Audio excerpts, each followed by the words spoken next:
The legend of Peugeot. Our chimpanzee cousins usually live in small troops of several dozen individuals. They form close friendships, hunt together and fight shoulder to shoulder against baboons, cheetahs, and enemy chimpanzees. Their social structure tends to be hierarchical. The dominant member, who is almost always a male, is termed the alpha male. Other males and females exhibit their submission to the alpha male by bowing before him while making grunting sounds, not unlike human subjects kowtowing before a king. The alpha male strives to maintain social harmony within his troop. When two individuals fight, he will intervene and stop the violence. Less benevolently, he might monopolize particularly coveted foods and prevent lower-ranking males from mating with the females. When two males are contesting the alpha position, they usually do so by forming extensive coalitions of supporters, both male and female, from within the group. Ties between coalition members are based on intimate daily contact, hugging, touching, kissing, grooming, and mutual favors. Just as human politicians on election campaigns go around shaking hands and kissing babies, so aspirants to the top position in a chimpanzee group spend much time hugging, backslapping and kissing baby chimps.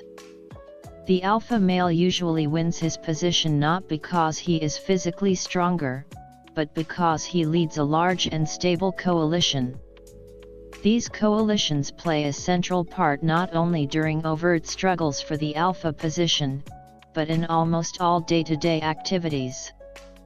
Members of a coalition spend more time together, share food, and help one another in times of trouble. There are clear limits to the size of groups that can be formed and maintained in such a way. In order to function, all members of a group must know each other intimately. Two chimpanzees who have never met, never fought, and never engaged in mutual grooming will not know whether they can trust one another, whether it would be worthwhile to help one another, and which of them ranks higher. Under natural conditions, a typical chimpanzee troop consists of about 20 to 50 individuals. As the number of chimpanzees in a troop increases, the social order destabilizes, eventually leading to a rupture and the formation of a new troop by some of the animals. Only in a handful of cases have zoologists observed groups larger than 100. Separate groups seldom cooperate, and tend to compete for territory and food. Researchers have documented prolonged warfare between groups, and even one case of genocidal activity in which one troop systematically slaughtered most members of a neighboring band. Similar patterns probably dominated the social lives of early humans, including archaic Homo sapiens. Humans, like chimps, have social instincts that enabled our ancestors to form friendships and hierarchies, and to hunt or fight together.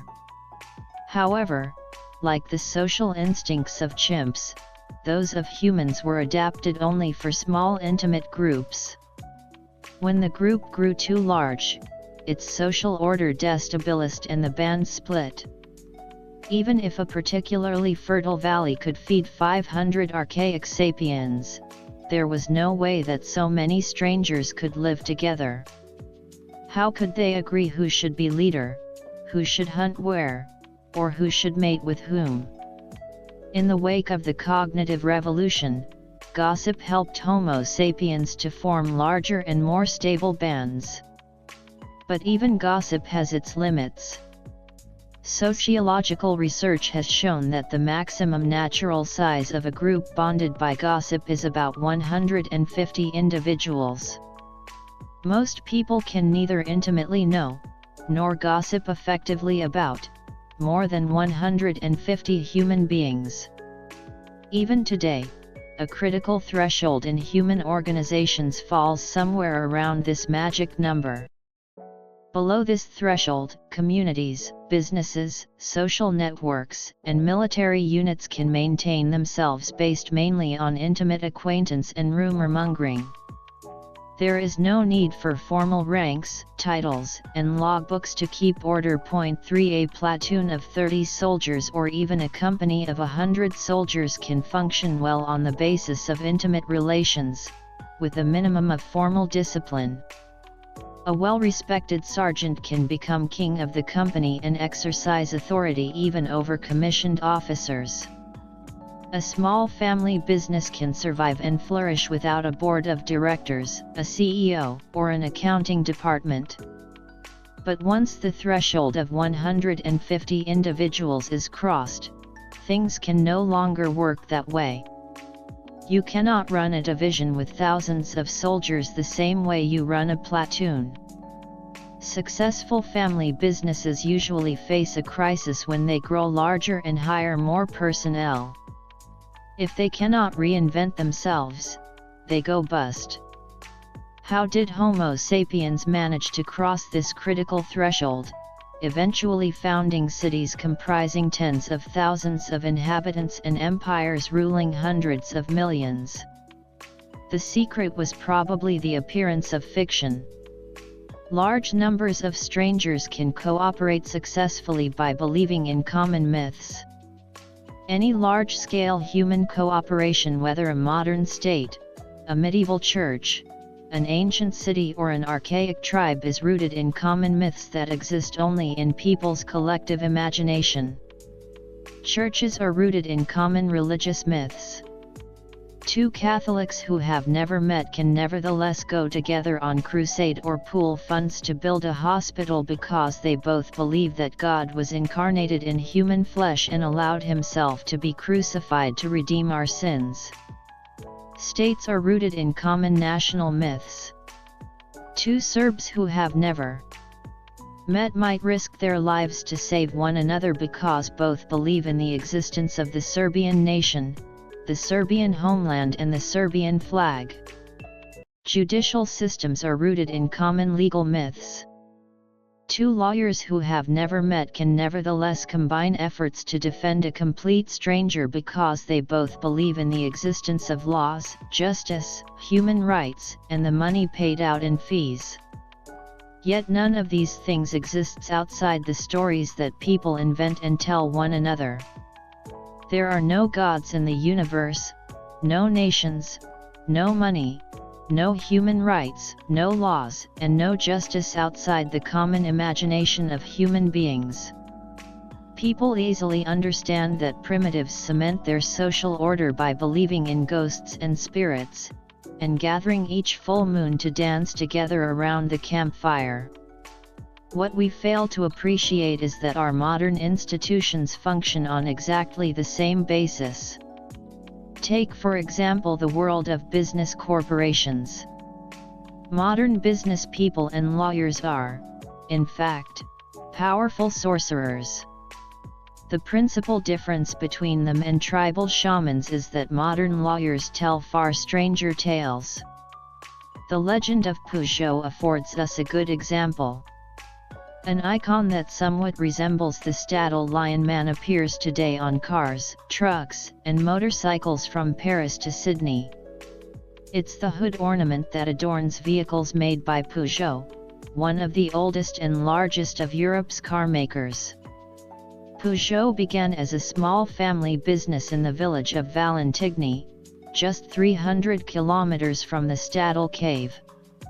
Today the company employs about 200,000 people worldwide, most of whom are complete strangers to each other. These strangers cooperate so effectively that in 2008 Peugeot produced more than 1.5 million automobiles, earning revenues of about 55 billion euros. In what sense can we say that Peugeot SA, the company's official name, exists? There are many Peugeot vehicles, but these are obviously not the company. Even if every Peugeot in the world were simultaneously junked and sold for scrap metal, Peugeot SA would not disappear. It would continue to manufacture new cars and issue its annual report. The company owns factories, machinery, and showrooms, and employs mechanics, accountants, and secretaries, but all these together do not comprise Peugeot. A disaster might kill every single one of Peugeot's employees, and go on to destroy all of its assembly lines and executive offices. Even then, the company could borrow money, hire new employees, build new factories and buy new machinery. Peugeot has managers and shareholders, but neither do they constitute the company. All the managers could be dismissed and all its shares sold, but the company itself would remain intact. It doesn't mean that Peugeot SA is invulnerable or immortal. If a judge were to mandate the dissolution of the company, its factories would remain standing and its workers, accountants, managers, and shareholders would continue to live, but Peugeot SA would immediately vanish. In short, Peugeot SA seems to have no essential connection to the physical world. Does it really exist? Peugeot is a figment of our collective imagination. Lawyers call this a legal fiction. It can't be pointed at. It is not a physical object. But it exists as a legal entity. Just like you or me, it is bound by the laws of the countries in which it operates. It can open a bank account and own property. It pays taxes, and it can be sued and even prosecuted separately from any of the people who own or work for it. Peugeot belongs to a particular genre of legal fictions called limited liability companies. The idea behind such companies is among humanity's most ingenious inventions. Homo sapiens lived for untold millennia without them. During most of recorded history, property could be owned only by flesh and blood humans, the kind that stood on two legs and had big brains. If in 13th century France Jean set up a wagon manufacturing workshop, he himself was the business. If a wagon he'd made broke down a week after purchase, the disgruntled buyer would have sued Jean personally. If Jean had borrowed 1,000 gold coins to set up his workshop and the business failed, he would have had to repay the loan by selling his private property, his house, his cow, his land. He might even have had to sell his children into servitude. If he couldn't cover the debt, he could be thrown in prison by the state or enslaved by his creditors.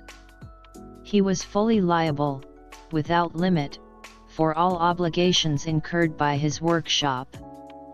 If you had lived back then, you would probably have thought twice before you opened an enterprise of your own. And indeed, this legal situation discouraged entrepreneurship. People were afraid to start new businesses and take economic risks. It hardly seemed worth taking the chance that their families could end up utterly destitute. This is why people began collectively to imagine the existence of limited liability companies.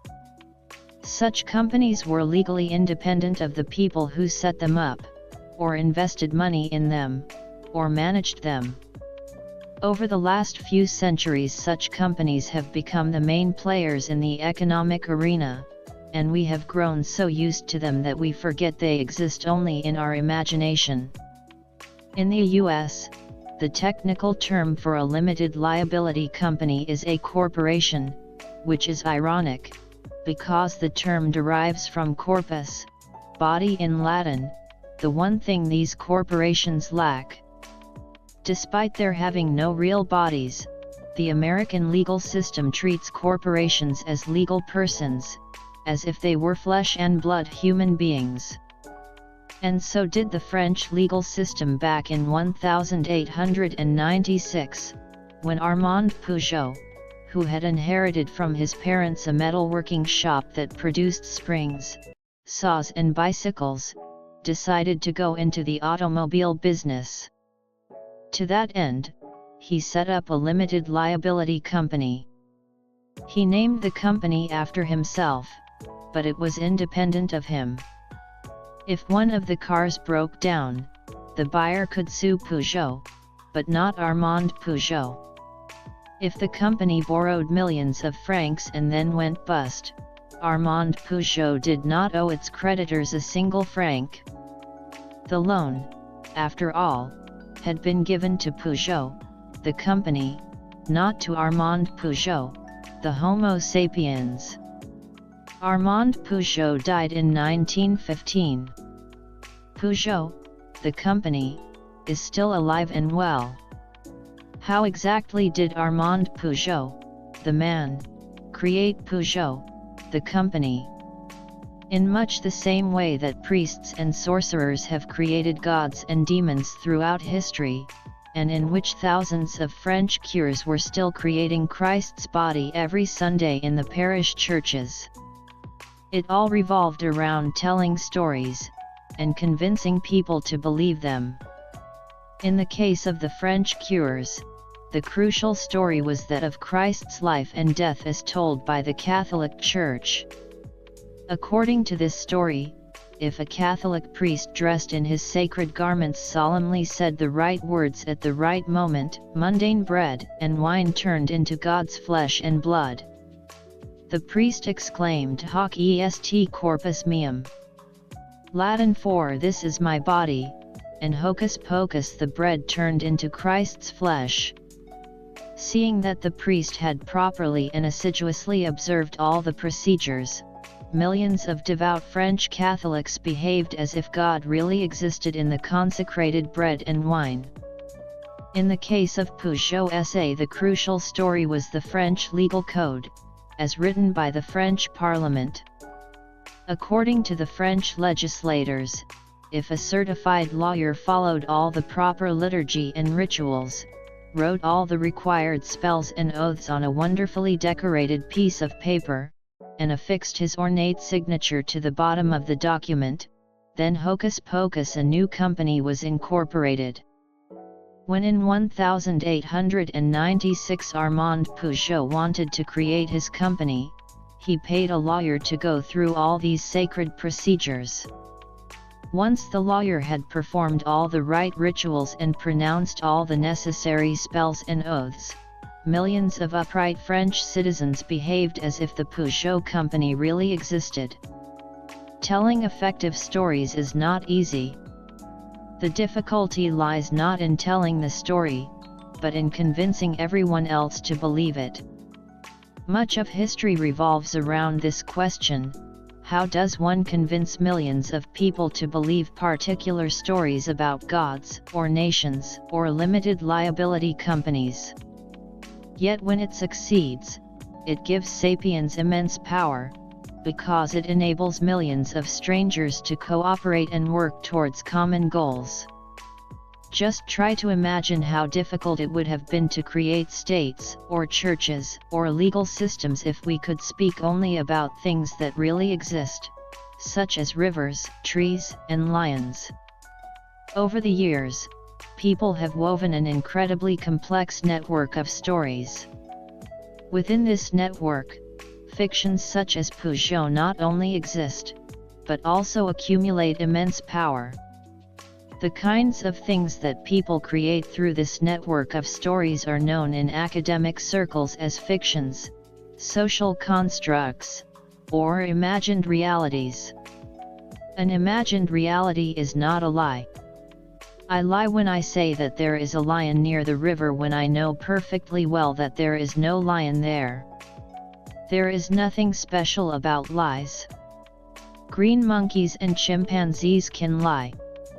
A green monkey, for example, has been observed calling careful a lion, when there was no lion around. This alarm conveniently frightened away a fellow monkey who had just found a banana, leaving the liar all alone to steal the prize for itself. Unlike lying, an imagined reality is something that everyone believes in, and as long as this communal belief persists, the imagined reality exerts force in the world. The sculptor from the Stadel cave may sincerely have believed in the existence of the lion man guardian spirit. Some sorcerers are charlatans, but most sincerely believe in the existence of gods and demons. Most millionaires sincerely believe in the existence of money and limited liability companies. Most human rights activists sincerely believe in the existence of human rights. No one was lying when, in 2011, the UN demanded that the Libyan government respect the human rights of its citizens, even though the UN, Libya, and human rights are all figments of our fertile imaginations. Ever since the cognitive revolution, Sapiens has thus been living in a dual reality.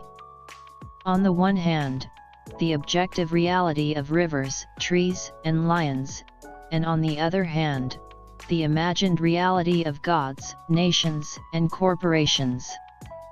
As time went by, the imagined reality became ever more powerful, so that today the very survival of rivers, trees, and lions depends on the grace of imagined entities such as gods, nations, and corporations.